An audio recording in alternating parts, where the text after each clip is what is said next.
Okay. I'm going to finish up on fear today, probably, unless God gives it to me again. We're going to talk about it a little more. I want you to turn into Judges chapter 6. Judges chapter 6. The last few weeks we've been talking about fear, and one of the things that I ended up with last week, I wanted to go a little more into, and we read Psalms 23 where it said, even though I walk through the valley of the shadow of death, I will fear no evil, for you are with me. And so one of the things that I started thinking about this week when I was getting ready for this message is, the idea of how easy it is for us to lose our perspective on where we stand with God. That God is with us. And it's funny because it sounds so just cliched or so just worn out when you say, oh, well, God is with you, other people say, God be with you, it's like just a normal kind of, but when you really think about it, God, the almighty creator of the universe, is with me. The person who created the world is with me. The person who created everything is with me. I mean, it's pretty amazing. Hey, look at this story in Judges. I'm going to go into Judges. And I might kind of preach a little bit of Isaiah's message too, because I thought it was really good, because that definitely ties into what I'm talking about today.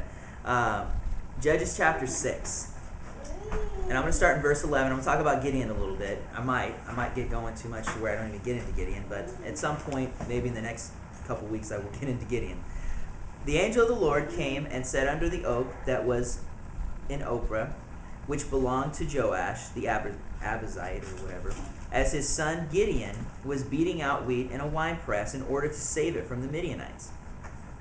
And the angel of the Lord appeared to him and said, "The Lord is with you, O valiant warrior." And Gideon said, "Oh, my Lord, if the Lord is with us, why then has all this happened to us? And where are all his miracles which our fathers had told us about, saying, did not the Lord bring us up out of Egypt? And now the Lord has abandoned us and given us into the hand of Midian." And the Lord looked at him and said, "Go in this your strength, and deliver Israel from the hand of Midian. Have I not sent you?" And he said, "O Lord, how shall I deliver Israel? Behold, my family is poor in Manasseh, and I am the youngest in my father's house." But the Lord said to him, "Surely I'll be with you, and you shall defeat Midian as one man. I will be with you." I love this. This is what's amazing here in this little story. And I'm not going to get so much of background maybe this week. I might go into it later. If I get going on this, I could probably preach for a couple hours. Gideon's here, hiding out from these Midianites. These guys they've been coming, they're raiding, they're taking all this stuff, and he's hiding out. And God comes to him, and the angel of the Lord, the representative of the Lord, comes to him and says this to him. Says, "Look at you, you're a mighty man of valor, mighty warrior." And Gideon, all he wants to do is he wants to talk, hey, well, if really God is with me, then why is all this stuff going on? Where are the miracles? Where is this? And it's funny that when he asks this question, where are all his miracles? God doesn't respond to it. Do you notice that? He's not answering that. And sometimes I love when people say, "Well, I just prayed and said, God, why is this happening? Or why is that happening? Or, why am I getting beat up so much? And, God never answered me." Sometimes some of the things that God doesn't answer are probably the best things for us, because we think that we got this thing figured out. I like it how in Job has this whole thing going on in the book of Job, and then in the end of Job, God finally says, I'm going to answer you, but, I want you to know you're darkening my counsel with words without knowledge. I mean, you don't know what you're talking about, Job. But here, Gideon's like, well, if there really is God with us, then where's all this miracles that we heard about? What's going on? What's happening? And God just says, no, go. Go in this strength. What's the strength? What's the strength that Gideon had? That God was with him. Fear will make you forget who's on your side. Fear will make you forget who's with you. Gideon, all he saw was these Midianites that were raiding and taking all their stuff. All Gideon saw, was, I need to get some wheat, so I'm going to have to hide out here to make sure the Midianites don't see me. But God came to him and saw a valiant warrior.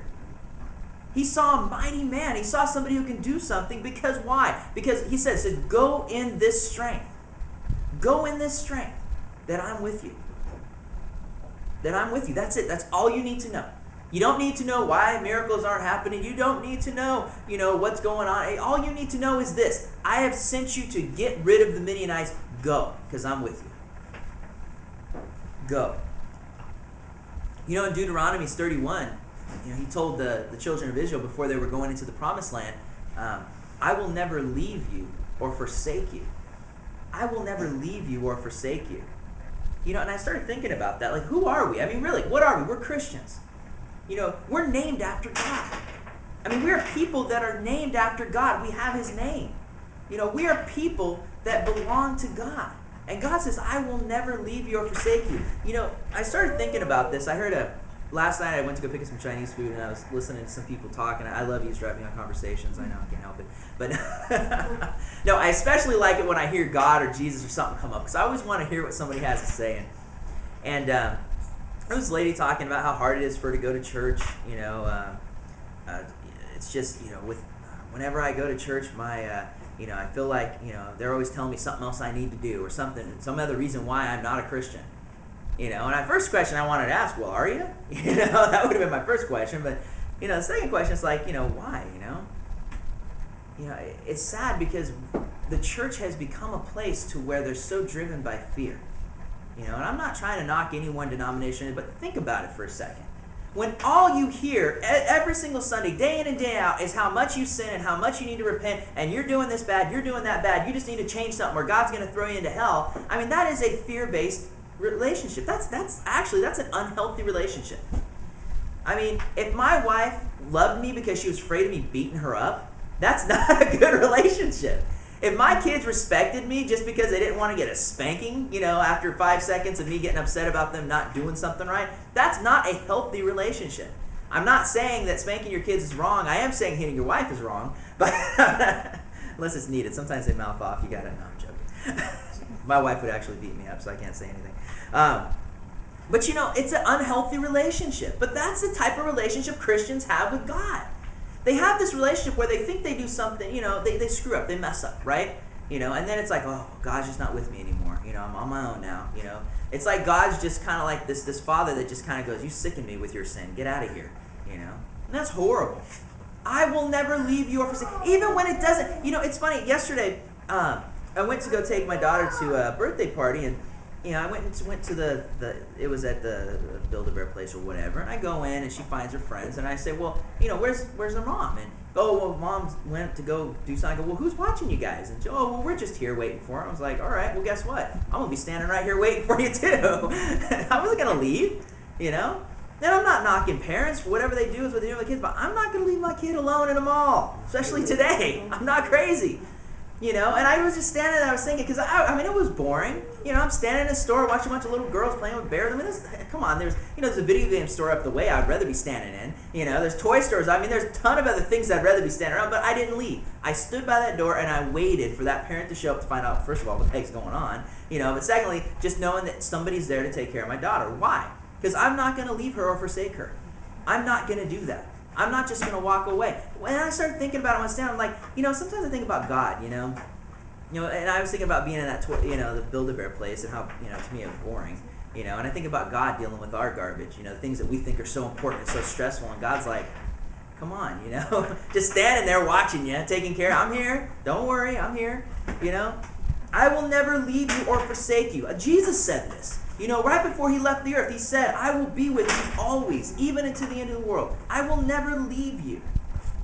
If being God's child is based upon what you do. Now, like I said, with my daughter, I wasn't going to leave her. Why? Because she's my child. Does she tick me off sometimes? Yeah, she does. She makes me mad. Sometimes she gets mouthy. Sometimes she wants to do her own thing. But does that mean she's not my child anymore? I mean, think about this for a second. My children are born my children. They can't change who they were born by. They were born into my family. They are my children.